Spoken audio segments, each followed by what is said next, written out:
আল্লাহ রাসূল সাল্লাল্লাহু আলাইহি ওয়াসাল্লাম ফরমান, তোমরা যদি দুনিয়ার মাধ্যমে যদি কোনো পোশাক পরিষ্কার করতে হয় যেভাবে সাবানের প্রয়োজন হয়, ঠিক কিনা বলেন?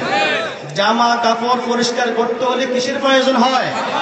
সাবানের প্রয়োজন হয়। আর তোমাদের কলব, আল্লাহ একটা কলব আমাদেরকে গোশতের টুকরো, একটা টুকরো রয়েছে, সেটার নাম হলো কলব। সেটার নাম কি? কলব। এই কলব পরিষ্কার করার জন্য দুনিয়ার কোনো মেডিসিন আছে? কোনো মেডিসিন আছে? শুধু একমাত্র মেডিসিন হলো আল্লাহর জিকির। সুবহানাল্লাহ বলেন। আমরা যে এতক্ষণ পর্যন্ত আল্লাহর জিকির করেছি, আল্লাহ চাইতো হয়তো আমাদের কলবের গুনাহগুলো আমার আল্লাহ মাফ করে দিয়েছে। সুবহানাল্লাহ বলেন। কারণ যেখানে মিলাদ মাহফিল হবে হয়, যেহেতু আমরা ইনশাআল্লাহ এখানে অনেকক্ষণ পর্যন্ত আল্লাহর জিকির করা হয়েছে, হয়তো আল্লাহ আমাদেরকে মাফ করে দিবে। সুবহানাল্লাহ। আমরা দোয়া করব, আল্লাহর কাছে ফরিয়াদ করব, আজকে এত সুন্দর মিলাদ মাহফিল আয়োজনের উসিলায়, জিকির মাহফিলের উসিলায় আল্লাহ যেন আমাদের গুনাহ মাফ করে। আমিন বলেন। আমিন। যারা কবর দেশে বাসিন্দা হয়ে গেল, আল্লাহ যেন কবর আযাবগুলো বন্ধ করে দেন মাহফিল উসিলায়। আমিন বলেন।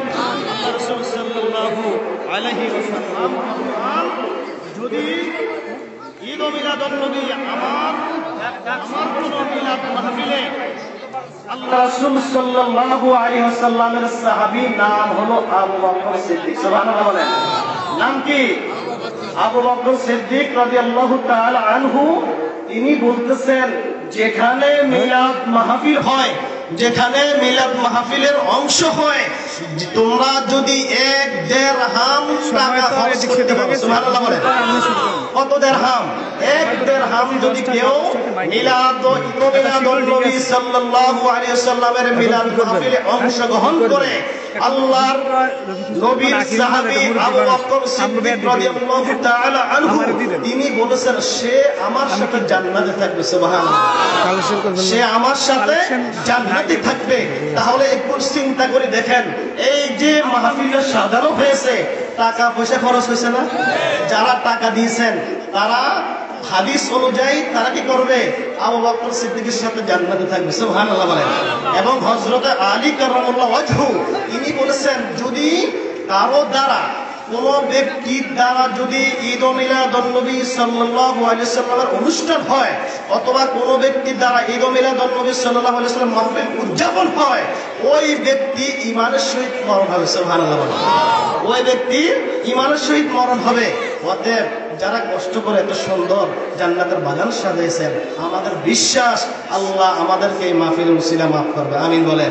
এবং যারা এই মাহফিলে অংশগ্রহণ করেছেন, আবু বকর সিদ্দিকের কথা অনুযায়ী আমরা কি, যদি আল্লাহ কবুল করে, জান্নাতে আবু বকরের সাথে সঙ্গী হব। সুবহানাল্লাহ বলেন। কারণ তাবারুক এমন একটা জিনিস, সেটা আল্লাহ রাসূল সাল্লাল্লাহু আলাইহি ওয়াসাল্লাম বলেছেন, যদি কোনো ব্যক্তি নিয়ত করে মিলাদ মাহফিলের ভিতরে যে খানা পিনার আয়োজন করা হয়, সেটাকে তাবারুক বলা হয়। সুবহানাল্লাহ বলেন। যদি কেউ এই তাবারুকটাকে আপনি নিয়ত করে খান, যে আল্লাহ এত সুন্দর জিকির মাহফিল হয়েছে, ঈদ ও মিলাদুন নবী সাল্লাল্লাহু আলাইহি ওয়াসাল্লামের মাহফিল হয়েছে, এই মাহফিলের ভিতরে তাবারুক হয়েছে, এই তাবারুকটা আল্লাহ আমি নিয়ত করে খাচ্ছি, ওগো আল্লাহ আপনি আমাকে উসিলা মাফ করে দেন। সুবহানাল্লাহ বলেন। আমার আল্লাহ ইচ্ছা করলে আমাদেরকে তাবারুকের উসিলা শাফা দিতে পারে কিনা?